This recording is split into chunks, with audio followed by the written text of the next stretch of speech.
Head of the status آ رہے ہیں, ملک کی قسمت بدلنے کی طرف ہے, انڈیا آ رہا ہے, انویسٹمنٹس آ رہی ہیں, ملیشین پرائم منسٹر آیا ہے, سمٹ آ رہی ہے, اسی ٹائم پہ وہی کام کرنے جا رہے ہیں جو آپ نے IMF کو لیٹر لکھ کر پاکستانیوں کی تقدیر سے کھیلنے کی کوشش کی. آپ کو سمجھ آنا چاہیے کہ کر کیا رہی ہے. مجھے نہ مجبور کریں. عمران خان صاحب, دید لحاظ مروت میں آج بھی کر رہا ہوں, ان مہینوں میں جو چیزیں اندر کھانے اور باہر کھانے ہو رہی وہ میں قوم کا ایک کھول کر رکھ دوں, کیونکہ قوم جب سر پہ بٹھانا جانتی ہے تو زمین پہ لانا بھی جانتی ہے. نااہل نالائق اسٹریٹجی آپ مارکیٹنگ کر رہے ہو PTI کی, جو اتنا بڑا پیراشوٹ اور بلون بنا بندے ہیں 4, یہاں کنٹینر وہاں کنٹینر. گورنمنٹ کا کام ہوتا ہے کہ پن مار کے بلون میں سے ہوا نکالنا. وہ کہتے ہیں کہ یہ آپ کا جگہ ہے, ادھر آپ پروٹیسٹ کریں.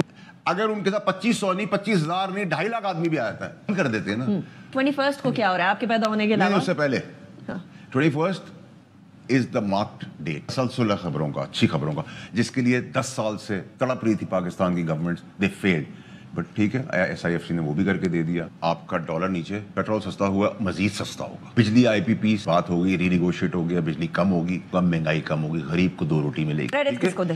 SIFC. حکومت کدھر ہے؟ حکومت پہلے کہاں تھی؟ 35 سال سے حکومتوں نے کیا کیا ہے؟ آئینی ترمیم ہو رہی ہے یا نہیں, جس کے خلاف آ رہی ہے PTI, اس کا کیا بنے گا؟ 13 تاریخ کو لاسٹ منتھ کی آئینی ترمیم پاس ہو رہی تھی. میں 13 تاریخ کو کراچی میں تھا, وچ مینس کہ نہیں ہونا تھا, کیونکہ نااہل لوگ اس کو سنبھال رہے تھے. پاکستان اور بھارت کے درمیان برف پگھلنے لگی. بھارت اپنے وزیر خارجہ کو پاکستان بھیجے گا. جے شنکر کی قیادت میں بھارتی وفد SCO سمٹ میں شرکت کرے گا.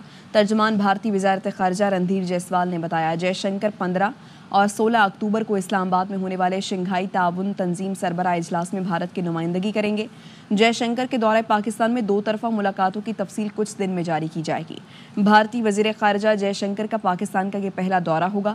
پاکستان نے بھارت کو SCO سربراہان سمٹ کا دعوت نامہ بھیجا تھا. ملائیشیا کے وزیر اعظم انور ابراہیم دورہ پاکستان مکمل کر کے رخصت ہو گئے. وزیر اعظم شہباز شریف نے معزز مہمان کو نور خان ایئر بیس سے رخصت کیا. دورے کے آخری روز army chief general Asim Munir نے انور ابراہیم سے ملاقات کی, جس میں 2 طرفہ اسٹریٹجک مفادات, علاقائی سلامتی اور دفاعی تعاون پر تبادلہ خیال کیا گیا. ملائیشین وزیر اعظم نے علاقائی امن و استحکام میں پاکستان کے افواج کے کردار کو سراہا. دہشت گردی کے خلاف جنگ میں پیشہ ورانہ مہارت اور قربانیوں کا اعتراف کیا. ملائیشین وزیر اعظم نے آرمی چیف کو ملائیشیا کے دورے کی دعوت دی. میرا داماد پاکستانی ہے. ملائیشیا کے وزیر اعظم انور ابراہیم کا انکشاف.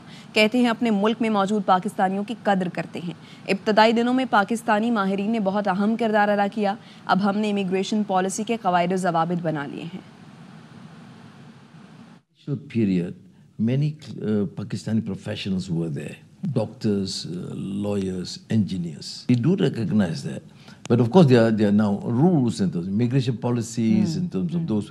We appreciate. I mean, I'm not biased personally because my son-in-law is a Pakistani. He's a Pakistani, okay. The mother is Pakistani, the father is Japanese. Okay. Because there's a position that we take with all foreigners.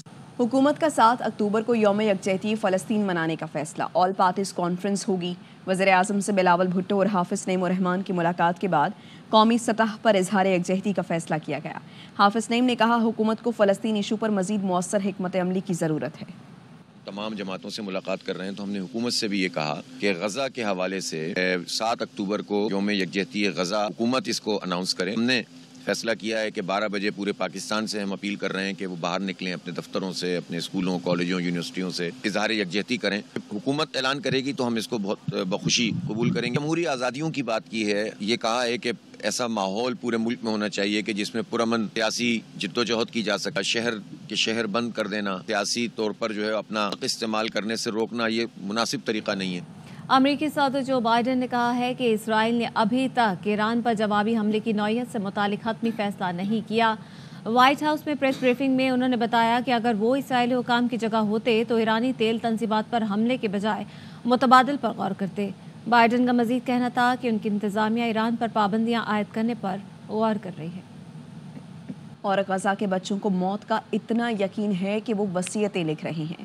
2 دن پہلے اسرائیلی بمباری سے 10 سالہ راشا اور اس کا بھائی احمد شہید ہوئے. ماں باپ نے ملبے سے لاشیں نکالی تو راشا کی لکھی وصیت بھی مل گئی. آپ کو راشا کی آخری تحریر سناتے ہیں. خبر ہے کراچی سے, جس کے علاقے سوراب گوٹھ میں ندی کنارے کھیلتے ہوئے 2 بچے ڈوب گئے. ایک بچے کو فوری نکال لیا گیا, دوسرے کی تلاش کے لیے ریسکیو آپریشن جاری ہے. ریسکیو حکام کے مطابق ندی میں پانی کا بہاؤ تیز ہونے سے بچے کی تلاش میں دشواری کا سامنا ہے. رات گئے تک بچے کی لاش نہ مل سکی، آپریشن اب تک دوبارہ شروع نہ کیا جا سکا۔ کراچی کے علاقے مومن آباد میں منشیات فروشوں کے خلاف آپریشن، خواتین کی مزاحمت، پولیس پر پتھراؤ، وردی پھاڑ دی، 3 اہلکار زخمی، واقعے کے بعد سرچ آپریشن کر کے 12 افراد دھر لیے گئے۔ اور عمر کوٹ میں گھریلو تنازعہ نے 3 بچوں کی جان لے لی، باپ خود بھی پھندے پر جھول گیا، 4 لاشیں آم کے درخت سے لٹکی ہوئی پائی گئیں۔ پولیس کے مطابق لاشیں بودر فارم تھانے کی حدود سے ملی، لاشیں کنری کے رہائشی 32 سال کے چمن کولی اور اس کے بچوں کی ہیں۔ پولیس نے لاشیں تحویل میں لے کر اسپتال منتقل کر دیا۔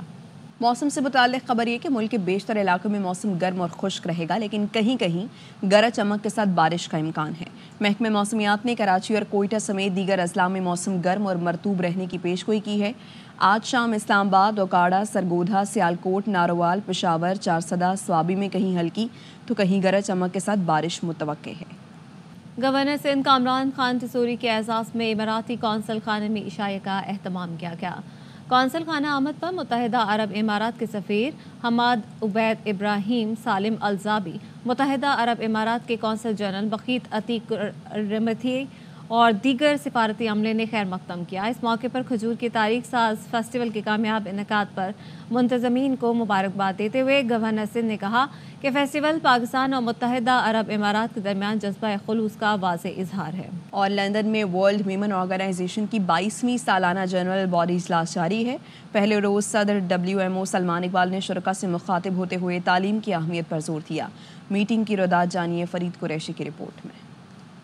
ورلڈ ویمن آرگنائزیشن کی 22ویں سالانہ میٹنگ کے پہلے روز کا اختتام ہو چکا ہے، جس کی صدارت صدر WMO سلمان اقبال نے کی، اور اس میٹنگ کے اندر شرکاء سے مخاطب ہوتے ہوئے انہوں نے کہا کہ ہماری سب سے پہلی ترجیح تعلیم ہوگی اور تعلیم کے اوپر فوکس کیا جائے گا۔ انہوں نے کہا کہ میمن ایجوکیشن مانیٹری فنڈ نہ صرف میمن کمیونٹی اور مسلمانوں کے لیے ہے بلکہ اس سے بڑھ کر یہ انسانیت کے لیے ہے اور اس سے تمام لوگ مستفید ہو سکتے ہیں۔ میٹنگ میں نائب صدر محمود شیخانی اور سیکرٹری جنرل بشیر ستار سمیت امریکہ، برطانیہ، یورپ، ساؤتھ افریقہ، مشرق وسطیٰ، سری لنکا، انڈیا اور پاکستان سمیت مختلف ممالک سے میمن کمیونٹی کی سرکردہ شخصیات شریک ہیں۔ نائب صدر محمود شیخانی، صدر مڈل ایسٹ ریجن کامران غنی اور ساؤتھ افریقہ چیپٹر کے صدر احمد غنی نے اس موقع پر یوں اظہار خیال کیا۔ سلمان بھائی نے آج بہت سارے انیشیٹو کیے جس میں موسٹلی اور میجرلی وہ ایجوکیشن کے حوالے سے تھا۔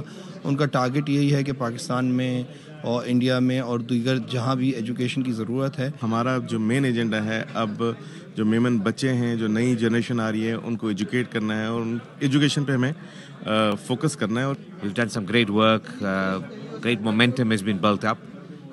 Many new members have come on board. Chairman board of trustees Ashraf Sattar, secretary general board of trustees Shoaib Ismail, صدر یورپ چیپٹر شہزاد اقبال اور انڈیا چیپٹر کے صدر حسین اگاڑی بھی میٹنگ میں موجود تھے۔ فیوچر کے پلانز ہیں جو چیپٹرز لے کے آ رہے ہیں وہ بھی ڈسکشن میں آیا ہے، فنڈنگ کے حوالے سے بھی، فیوچر کے پلاننگ کے حوالے سے بھی۔